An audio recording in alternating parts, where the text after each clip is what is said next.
location. And I do thank you for being here.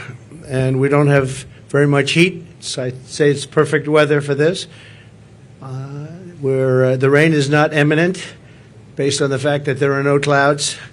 So it's really nice. It's really nice. And let's go over some big facts and some very substantial truths about where we stand as a country, because we're a failing nation because of the way it's been run for the last 3.5 years. We're a failing nation.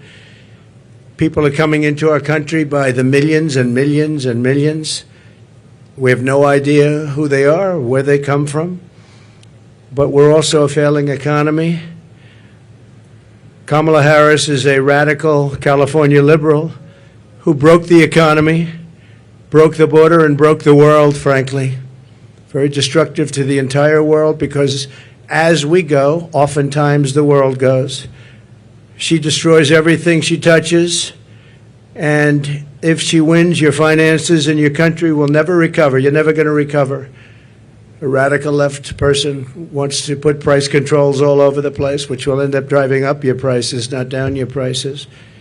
Harris has just declared that tackling inflation will be a day one priority for her. It's going to be day one. But day one, really, for Kamala was 3.5 years ago. Where has she been? And why hasn't she done it? Why hasn't she done it? I hear her complaining all the time. She was the border czar, but she didn't do anything. It's the worst border czar in history. There's never been a border czar so bad. She's been unbelievable in terms of her badness to some of our allies, some of our great allies. You know who I'm talking about. Here is the record of economic calamity that Kamala is desperate for voters to ignore. She cast the tie-breaking votes that caused record inflation. She cast the votes. She's trying to blame Biden, as you know. So it was Biden, but I'm going to do a better job. But it was her. And if she wants to do a better job, she's still got 5 months left, right? But she can't do a better job because she doesn't know how to. And she's of a place in life where she wouldn't know what a better job is. Going to destroy our country. And as a result of Kamala's inflation price hikes, they've cost a typical household a total of $28,000. These are numbers coming from government. They're not coming from me. $28,000 she's cost a typical household.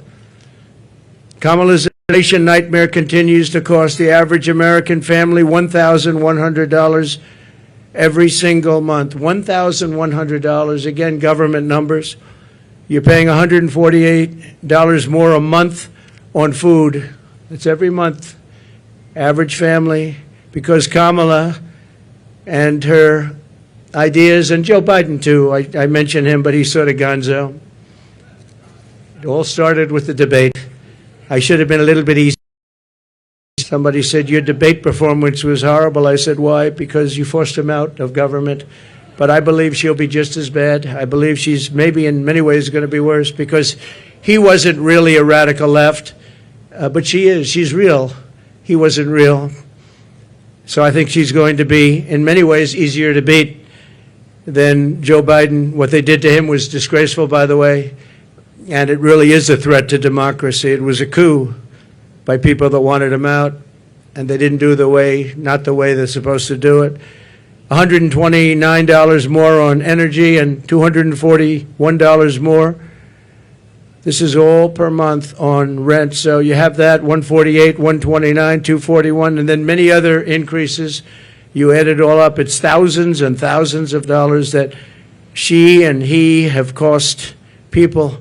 The cost of a typical monthly mortgage has doubled since I left office, and that number was about 3 months old from government, and now it's tripled. We had mortgage rates at around 2%, close to 2%, and they're now at 10%, and you can't get a mortgage. So that means it's a lot higher than 10%. I guess it is, whenever they want to give over the money, and that's a lot more than 10%. So when you think about double, they've actually quadrupled or more than that. Think of that, quadrupled, which really kills the American dream for young people. Young people are being devastated by what they've done to our country. Grocery prices have skyrocketed. Cereals are up 26%. Bread is up 24%, butter is up 37%, baby formula is up 30%, flour is up 38%, and eggs are up 46%, and many items are up at much higher rates than that. Now Kamala is reportedly proposing communist price controls. She wants price controls. And if they worked, I'd go along with it too, but they don't work. They actually have the exact opposite impact and effect. But it leads to food shortages, rationing, hunger, dramatically more inflation. Their Inflation Reduction Act, by the way, was a disaster. It's what caused the inflation. Their Inflation Reduction Act was a con job. They actually admitted that it wasn't really for inflation that they did it. They don't know why they did it, but they named it the Inflation Reduction Act, which was a very nice name. Got approved based on that. Unfortunately, people didn't understand it. I understood it. I said that's going to cause tremendous inflation, and it did, among other things like energy. She's running on the Maduro plan. We call it the Maduro plan, like something straight out of Venezuela or the Soviet Union. This announcement is an admission that her economic policies have totally failed and caused really a catastrophe for our country, and beyond that, a catastrophe in the world. A little bit unrelated, but not totally unrelated. We have wars breaking out in the Middle East. We have the horrible war going on with Ukraine and Russia. All these things would have never happened if I was president. Would have never, ever happened. And they didn't happen. Since Harris took office, car insurance is up 55%, and they just announced it's going to be substantially higher than that within the next week. They expect big increases in car insurance. It's out of control, and insurance generally. Thanks to Kamala's war on American energy, electricity prices are up 32%. Gasoline prices are up 50% and going higher. Meanwhile, real incomes are down by over $2,000 a year. So the incomes for people are down $2,000 on average a year, government numbers. The typical American has seen a 4% pay cut under Kamala and Biden, Crooked Joe Biden.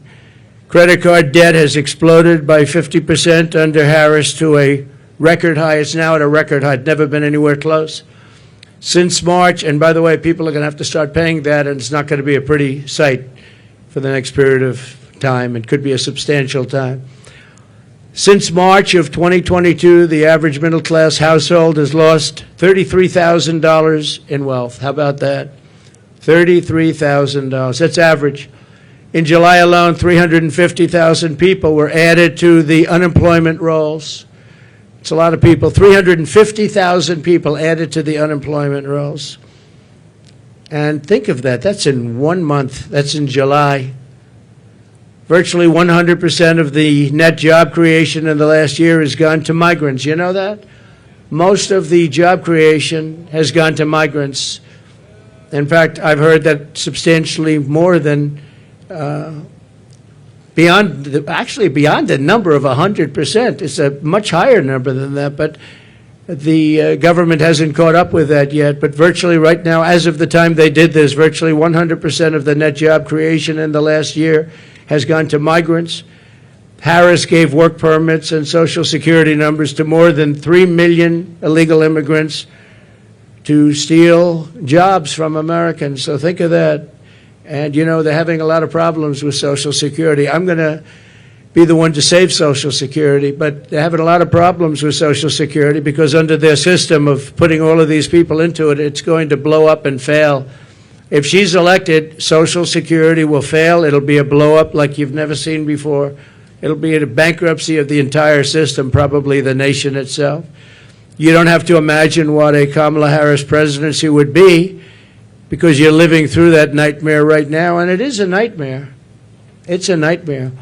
And you're going to stop inflation, but we're going to have a crash, and we're going to have a crash like a 1929 crash if she gets in. You saw a gentleman yesterday who got up, one of the top analysts in the world, frankly, and said that if Trump isn't elected, he predicts, and he's predicting you have a stock market crash like 1929. He also said the only time and the only reason the stock market has gone up, even though it had some bad moments recently, but I think we'll take I think we'll take a substantial lead. You saw the polls come out today. We're leading in most of the polls, but you'll have a... I have a lot of friends over there. So I don't think they're reporters, however, are they? This was supposed to be for reporters. Thank you very much.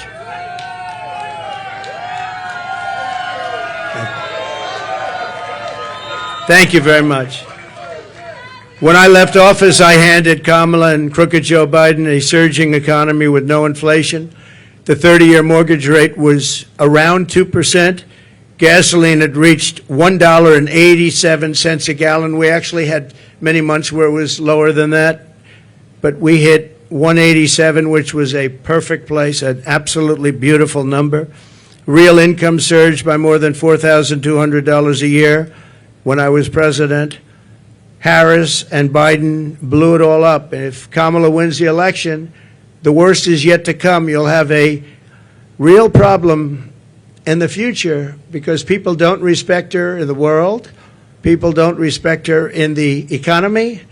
Economists are laughing. They can't even believe this is happening to our country. And she wants to change a free enterprise type country into a communist type country. That's what she knows. She's considered far more radical than Bernie Sanders. That's all you have to know, far more radical. And she picked somebody that's far more radical than Bernie Sanders. He approved a bill recently, tampons in boys' bathrooms. He wants tampons in boys' bathrooms. It's terrible. It's terrible. But that's the person that she picked. Surprising pick to me. I was shocked. He's also got one of the worst run states. Many people are leaving the state, sixth most. And from her state, she destroyed, as the Attorney General, she destroyed California along with Gavin Newsom. And she, San Francisco, you know, was a great city 15 years ago. Now it's considered almost unlivable. You can't live there. And what they've done to that great state with the beautiful weather like this weather, they have this weather all the time.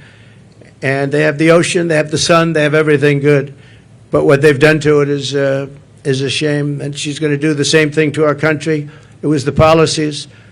They had a recent article, and I didn't know this, but you're allowed to rob a store as long as it's not more than $950. Has everyone ever heard of that? You can rob a store, and you have these thieves going into stores with calculators calculating how much it is. Because if it's less than $950, they can rob it and not get charged. That was her that did that. Harris is campaigning on the largest tax increase in American history, including ending the Trump tax cuts, one of the largest tax cuts ever in our country's history, and working with families, a gigantic capital gains tax hike they want, and a new wealth confiscation tax. It's called wealth confiscation tax, which isn't going to make all of her supporters, you know, she's got some supporters that are wealthy people because they're stupid people, but they're wealthy people. She said that a 70 to 80% tax rate is, quote, a bold idea that should be discussed and studied. 70 to 80%. She co-sponsored legislation to abolish very popular private health insurance, which 150 Americans rely on, dumping everyone onto inferior socialist government-run healthcare systems with rationing and deadly wait times while massively raising your taxes. She wants to take away your private health care. There are many people in this country who spend a lot of money on private health care. It's the best health care in the world, by the way. But they want to do it. They worked hard to make money, and they want to do it. Under her, you're not going to have private health care plans anymore. And you can be a wealthy person or a middle-income person, and you want to spend on a really good plan, better than a government plan could be, far better. And you're not going to be allowed. You're all going to be thrown into a communist system. It's a communist system. You're going to be thrown into a system where everybody gets health care. You wait for your doctor like 10 months, 12 months, 11 months. You got to see some of these plans, how they work in other countries. It's disgraceful. So private health care is gone. She wants it out. Now, she could change on that, and she might change on that. She's changed on everything, but I said, why are you changing? I actually was asking somebody that knows her, why is she changing? She had these policies and ideas for years and years and years and very solid on them. All you have to do is go back and look at your tapes, which many have been discarded because they don't want, discarded by the fake news, because they don't want people to see what she said just a year ago and 2 years ago. I've never seen anything like it. Even my statement on waiters, waitresses, caddies, a lot of great people, people that drive cars, no tax on tips. All of a sudden, out of the blue, she comes out. That was months ago I said that. And she came out and she said, no tax on tips. She could have at least said, you know, President Trump had some great ideas, but one of the ideas was no tax on tips. I think it would have been nice, and people would have accepted that. But she just came out like it was hers, and she never had. In fact, just the opposite. The IRS is all set up to really go after people that make tips. And they passed legislation and signed executive orders making it really hard on waiters, waitresses, and that was very recently. That was just before I made the proposal. They were really going after people. So they're lying when they say that, you know, this is what they want to do, because their legislation, which everyone knows, and their executive orders were extremely tough. They also put 88,000 new IRS agents in that can go and harass everybody. She wants to close dozens of existing power plants, causing rollbacks of power in our country. You're going to have brownouts, blackouts, the likes of which you've never seen, and plunging millions and millions of people into poverty. That's going to put them into poverty, and they're not going to have heat. They're not going to have air conditioning. She wants to close dozens of existing power plants. So maybe she'll change that too. But she's got a lot to change. Almost everything she's ever said, she's got to change. Nobody's ever seen, and that's why we're here. Nobody's ever seen anything like it. She wants to abolish coal, oil, and natural gas, 84% of U.S. energy supply. And it's the coal and the natural gas, clean coal, I call it, and oil, natural gas that create electricity. And by the way, I'm a big fan of electricity. If we're going to go with the AI, if we're going to do that, I don't know if you know, but we need twice the amount of electricity currently supplied for everything to the entire United States of America. So to be competitive on AI, I was talking to Elon Musk. We had a great discussion the other night. I agree. And he said a big problem is getting the approvals to create all of that energy, all of that electricity, specifically electricity, and you're going to need that for other forms of modern business too. And I'll get it done, but other people aren't going to get it done. They're not going to be able to get it done.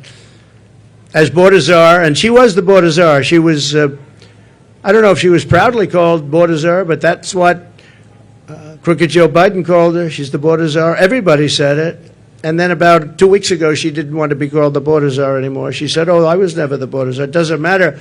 She was the person responsible for the border, and she never went there. She went to a certain location once, but I would have gone there and taken my family to dinner there. That was not a place that is going to the border, a place with no problem.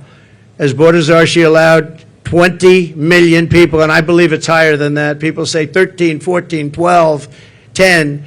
But now they're all up to around 12, 13, 14. They have no idea, because you have millions and millions of what they call gotaways, the gotaways.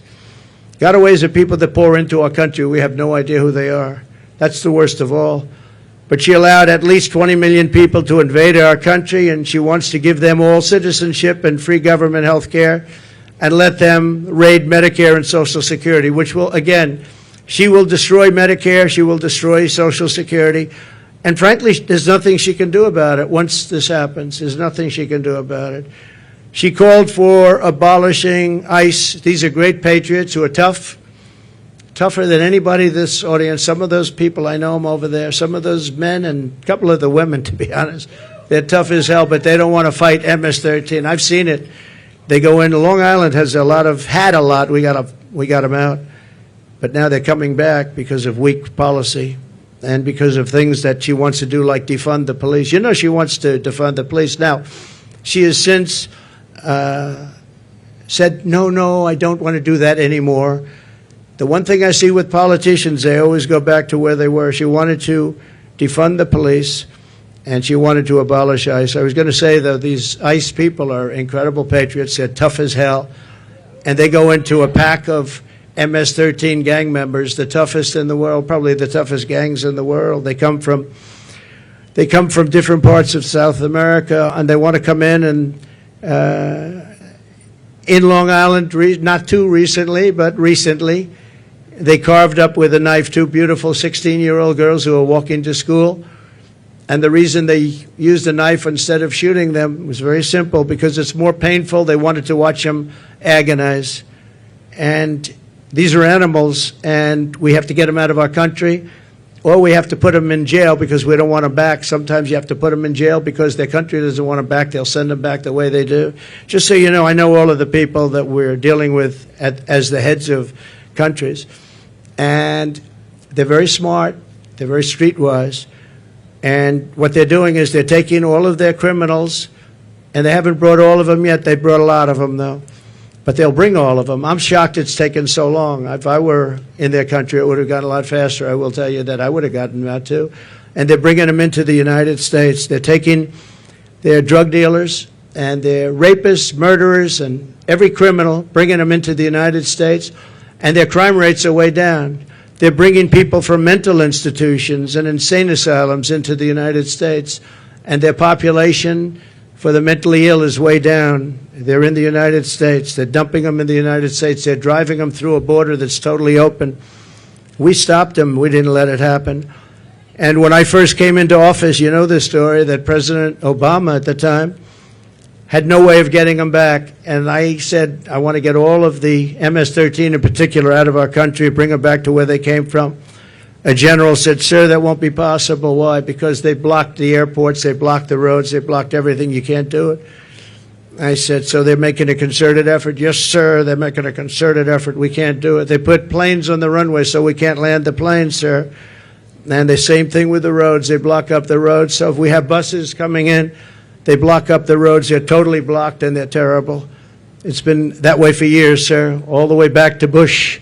It's been that way for years. And I said, well, how much do we pay them in terms of economic development and aid?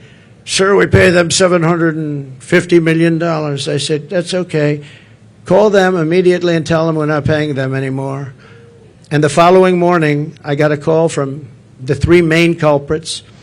Sir, I'd like to speak to you because I don't understand what the problem is. I said, well, you've sent us gang members, and they send them. Remember that. They send them. They said, you sent us gang members, you send us killers, and you send us drug dealers, and you send us horrible people, and when we want to bring them back to your country, you won't accept them. And that's under President Obama and all the way through. And therefore, you're in default.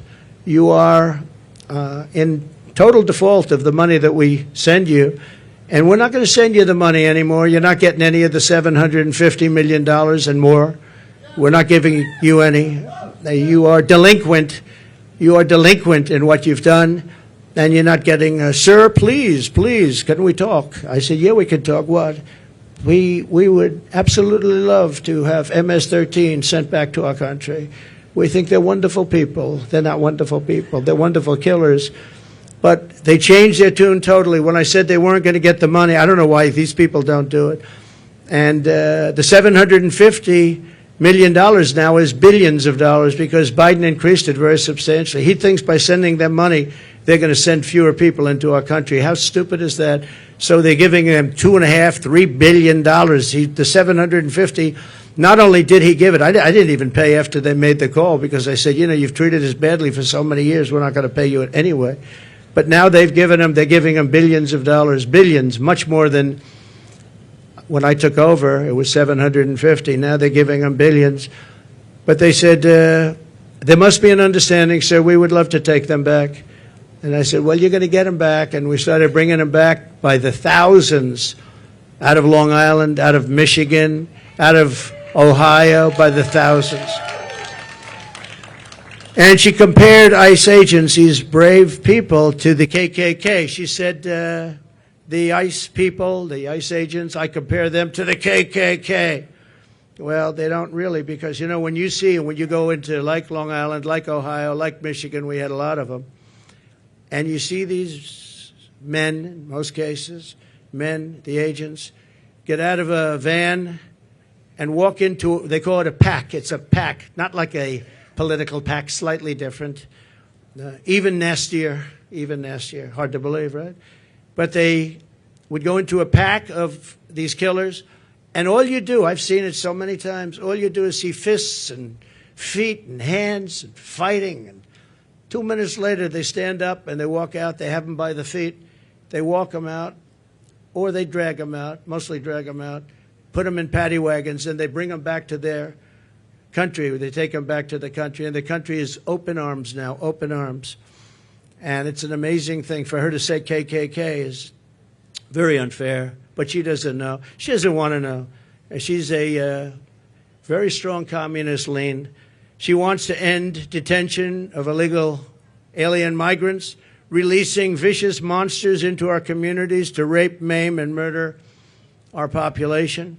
She endorsed defunding the police and no cash bail nationwide. She was the original no-funder, and the only thing Kamala Harris can deliver is horrific inflation, massive crime, and the death of the American dream. She is in favor of the death of the American dream because everything she does really stops, any one of these items stops the American dream. We want our youth to go back and dream of being successful, someday being really successful and employing lots of people, and you can't get up early enough.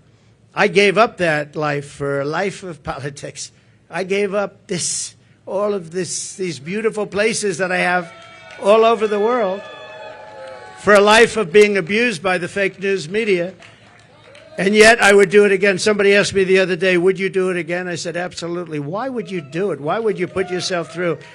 They go after you. They weaponize government. You have to deal with crooked judges that are after you and crooked prosecutors. And the New York court system is vicious and totally biased and, frankly, totally crooked. Why would you put yourself through? I said, because we're going to make America great again. That's what we're going to do. And it's very important. So when I win, I will immediately bring prices down starting on day one. We will end Kamala's war on American energy, and we will drill, baby, drill. We're going to drill, baby, drill. That's going to bring down prices of everything because energy brought it up. When they went away from my policy, they quickly went back to it, but by that time it was too late. They lost control.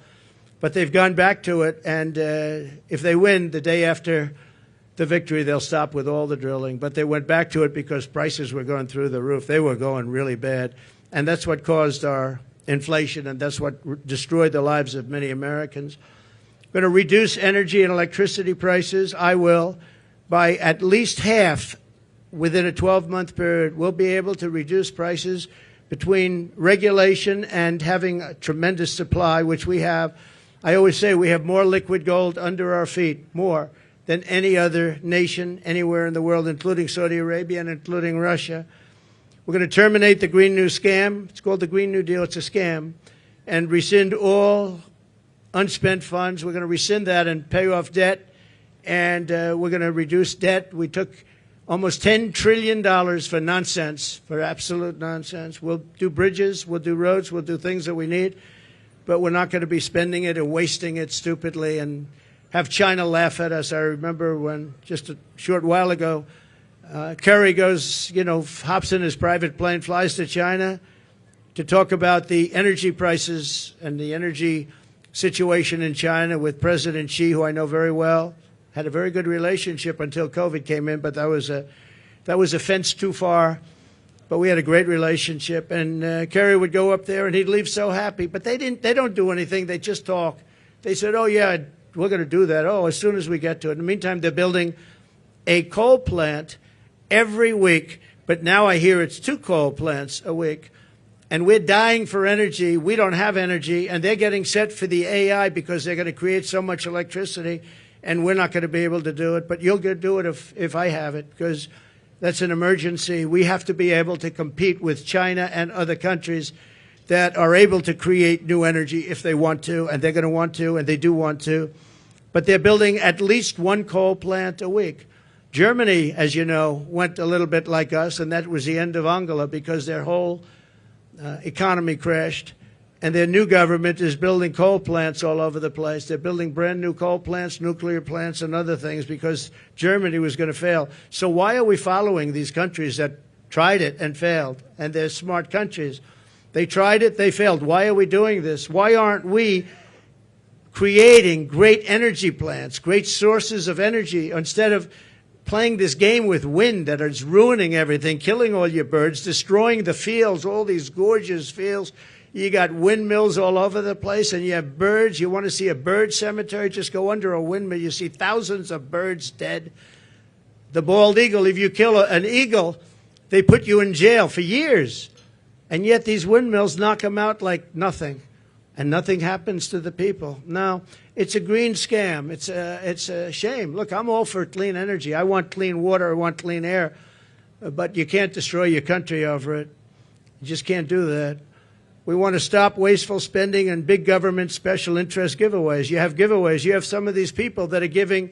Look, they're not giving millions and millions of dollars to politicians because they like their policy. They're giving it because they made deals. They're going to take over lots of different things in our country. They're going to build windmills as an example. They're going to build big solar fields that take up half the desert, massive solar fields. And I'm a big fan of solar, but it can't fire our plants. It's not going to fire our plants. Fire up those plants. We got to get them going. And the only thing that can do that is fossil fuel right now. And the only thing that can make electricity, which we all want, is right now fossil fuel and nuclear. And nuclear has its place, a very big place in our country, very big place. China is going with nuclear. France has been going with nuclear for many years. We want to end the Biden-Harris electrical vehicle mandate. We have to get rid of the electric vehicle mandate. And look, Elon endorsed me strongly, most powerful endorsement. He said it 3 or 4 times the other night during our little chat, but a chat that was very well listened to and attended. We know that, right? It broke every single record, I think, in history. And he's a great guy. But I told him, I said, you know, I have one problem. I'm all for the electric car, but it's a very small percentage. I think the electric car is incredible. I think what you've done is incredible. But people are going to want, some people are going to want gasoline-propelled cars. They're going to want hybrids. They're going to want other types of cars. And Elon, you know, they're going to have to do that. And he understands that fully. And I think he was amazed by this electric vehicle mandate. They want it for trucks, too. If you do it for trucks, you're not going to have any. You talk about a supply chain problem. A truck going from New York to Los Angeles, if it's electric, will have to stop 6 times for long periods of time. If you have diesel fuel, it goes all the way, and you can even come a piece of the way back before you have to reload. And with diesel, the truck gets lighter because you're using up the fuel. With the electric, it stays at a heavy weight. An electric truck is 2.5 times heavier than what we would call our traditional trucks. And a man from a company said to me, you know, sir, I've been buying trucks. For 50 years, I've been buying them, and every single year they got better and bigger and stronger and more powerful and more efficient, more fuel efficient. And now we build apartments in the truck, sir, and you would be proud to stay in those apartments. And then I say, I don't know if I would.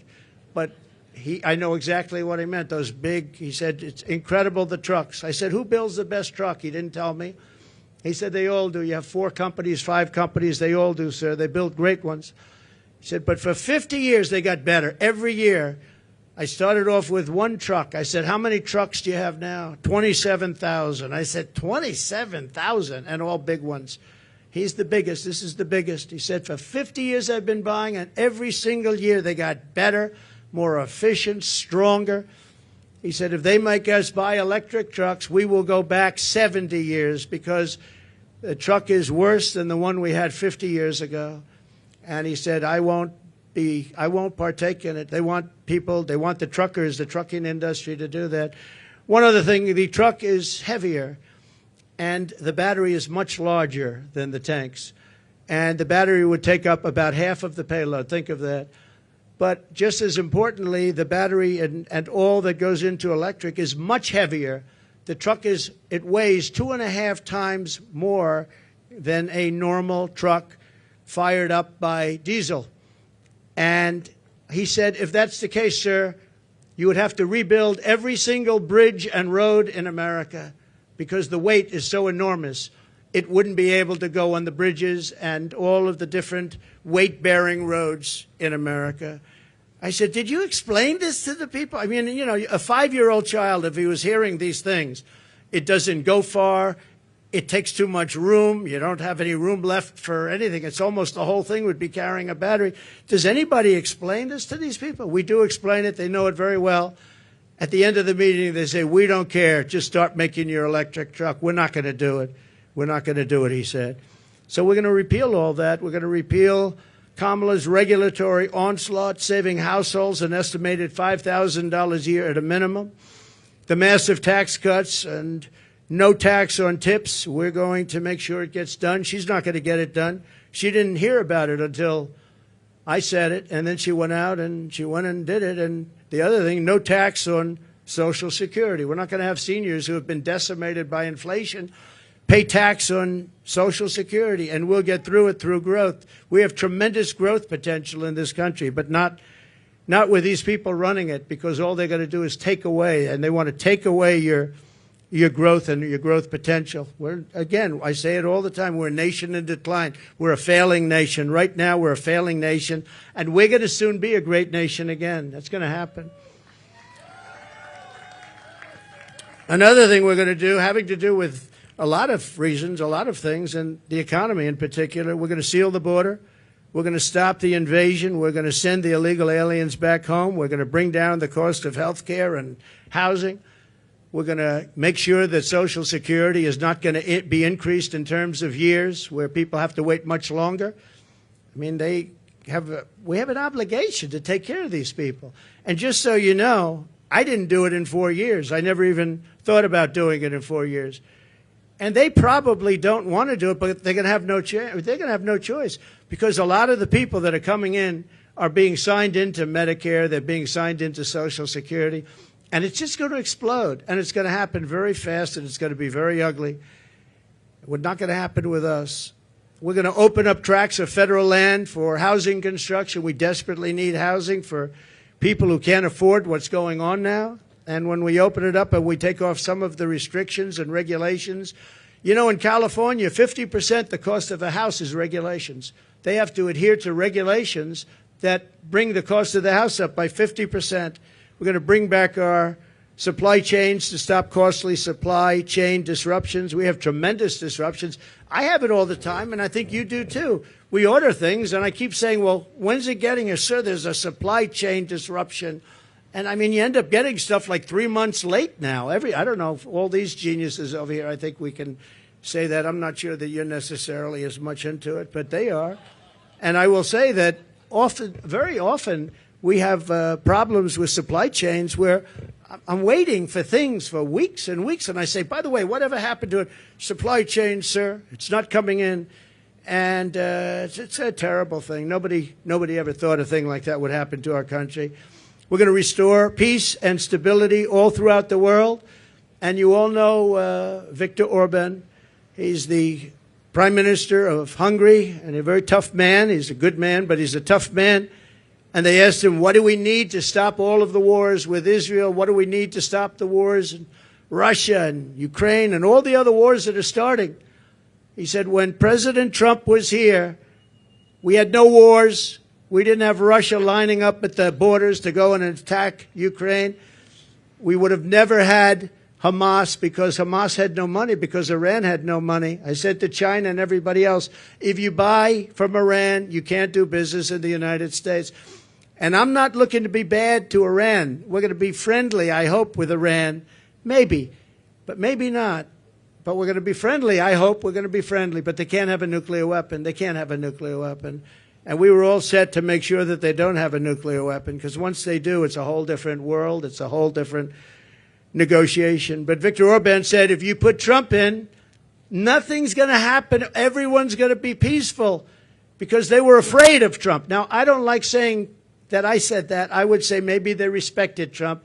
But he said they were afraid of Trump. They didn't know where he was coming from, and they were really afraid of him. They're not afraid of these people. And being afraid isn't so bad, but I would say more importantly, they respected me. But he didn't use that word. He said they were afraid of Trump. And we would have not had any problems with China and Taiwan. We wouldn't have had any problems with Ukraine and Russia. We wouldn't have any problems with anything. But we will stop inflation. We will make America affordable again. And we're going to bring back the American dream. We have all these young people that are coming out of schools, colleges, everything else, and they're not going to have the American dream. They don't even think about the American dream. Right now, they just think about survival. And I just want to end by saying we have tremendous potential in this country. We can do amazing things, and we can do them fast. We have to get the criminals out. We have to get them out immediately and fast and tough. We're going to rely on our local police. Our local police law enforcement has been so incredible. And they know. Somebody said, how will you get them out? How will you know? The local police know the name and serial number and middle name and last name and where they come from of every single bad guy that's come into our country.